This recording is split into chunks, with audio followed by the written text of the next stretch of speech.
Hello, come back again. I am Dr. Sharada, and today we are going to discuss the poem Polonius' Advice to His Son, which is written by William. Before going into the poem, let us know about the poet. William Shakespeare, who was an English playwright, poet, and actor, widely regarded as the greatest writer in English. He is referred as England's national poet and called as Bard of Avon. He wrote 38 plays, many poems, and essays. Now, children, when you joined in a new college after your school days, how did your parents advise you? Did they give you any suggestions? Yes. What did they tell you? They might have asked you to study well, to make good friends, not to fight, not to waste time, and the list goes on. If you are going to stay in hostels, away from home, the list will be bigger. Here in this poem also, like your parents, Polonius has concern towards his son and wished that his son would follow his instructions. What is the poem about? The present poem is taken from Shakespeare's famous tragedy Hamlet. The character Polonius is the chief counselor of King Claudius. Here, Polonius advises his son Laertes, who was about to leave to France to join a university.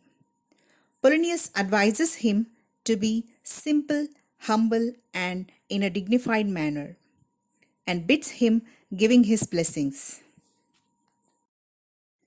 Here begins the poem. There my blessings with thee, and these few percepts in thy memory, see thou character, give thy thoughts no tongue, nor any unproportioned thought his act. There my blessings with thee. That means Polonius says to his son Laertes that his blessings are always with him. And these few percepts in thy memory. He asks his son to remember few principles in his mind. See thou character, give thy thoughts no tongue, nor any unproportioned thought his act. He asks him to have a good conduct, and to keep his thoughts to himself and not to express them. He also asks him to restrain or control himself on acting wrong desires and thoughts. In other words, he should be careful in thinking, speaking, and acting. Be thou familiar, but by no means vulgar.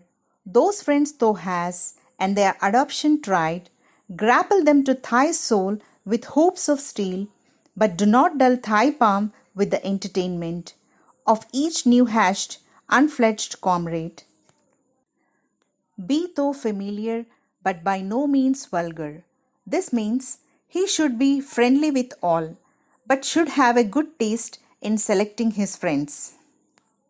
Those friends thou hast, and their adoption tried, grapple them to thy soul with hopes of steel. He is asked to protect his friendship with the friends who are true and faithful, and the bond of friendship should be strong like a steel. It should be maintained with love and affection. But do not dull thy palm with entertainment of each new hatched, unfledged comrade. He should attract his friends with his good character. He should not spend money and buy things lavishly, that is, not to buy unnecessary things, and not entertain the friends with money.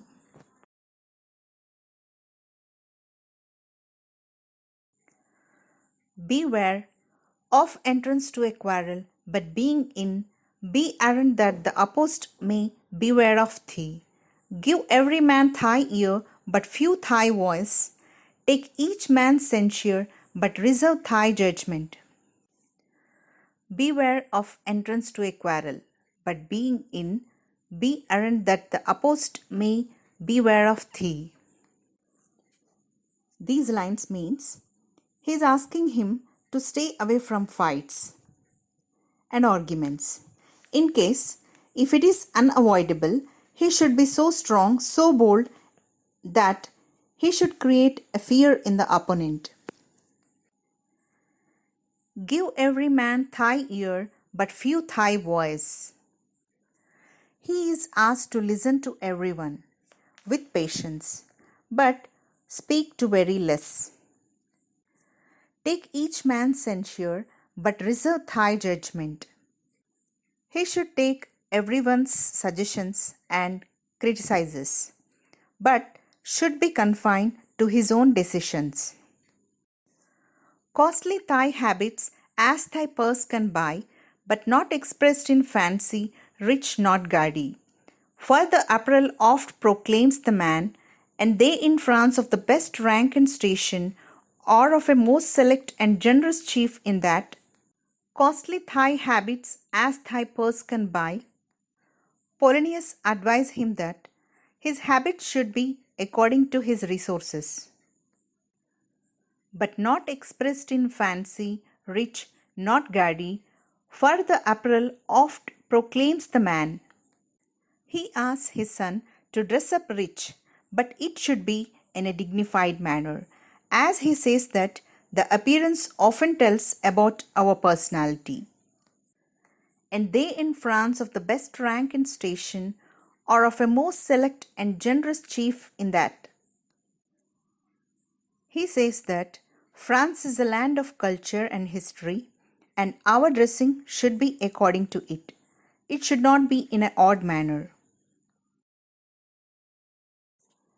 Neither a borrower nor a lender be, for loan oft loses both itself and friend, and borrowing dulls the edge of husbandry. He should neither lend nor borrow money, as lending money always destroys the relationship, and borrowing money also spoils the careful use of resources. So he asks his son not to borrow or lend money. It results in losing the money and also the friendship. This above all, to thine oneself be true, and it must follow as the night the day. Thou canst not then be false to any man. Farewell, my blessing season, tis in thee. This above all, to thine own self be true. This means being truthful to oneself is very much important than all the things. As it is said, honesty is the best policy. He expects his son to be honest and should be true to himself, as character is very important in everyone's life. And if we are true to ourselves, we are true to the society. Thou canst not then be false to any man. Farewell, my blessing season tis in thee. He says, when you are true to yourself, you cannot be false to any other. And he bids him, saying farewell, and he says that his blessings are always with him. Now, here is the overall summary of the poem. Polonius advises his son Laertes, who is going to join a university in France.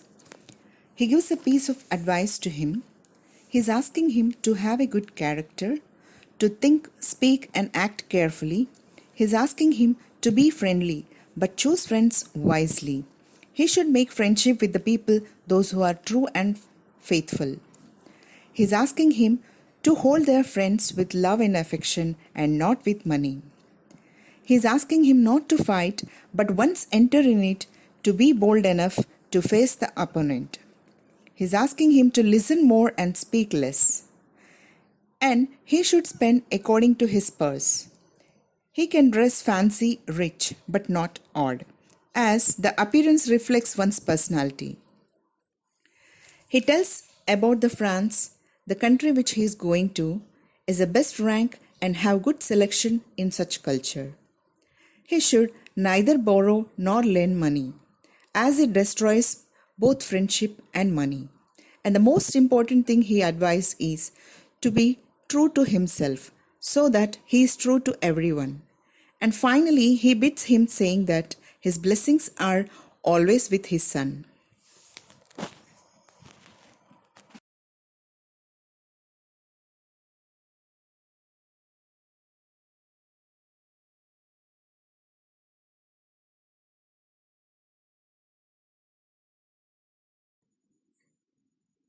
Hope you enjoyed learning a beautiful poem by the great playwright Shakespeare.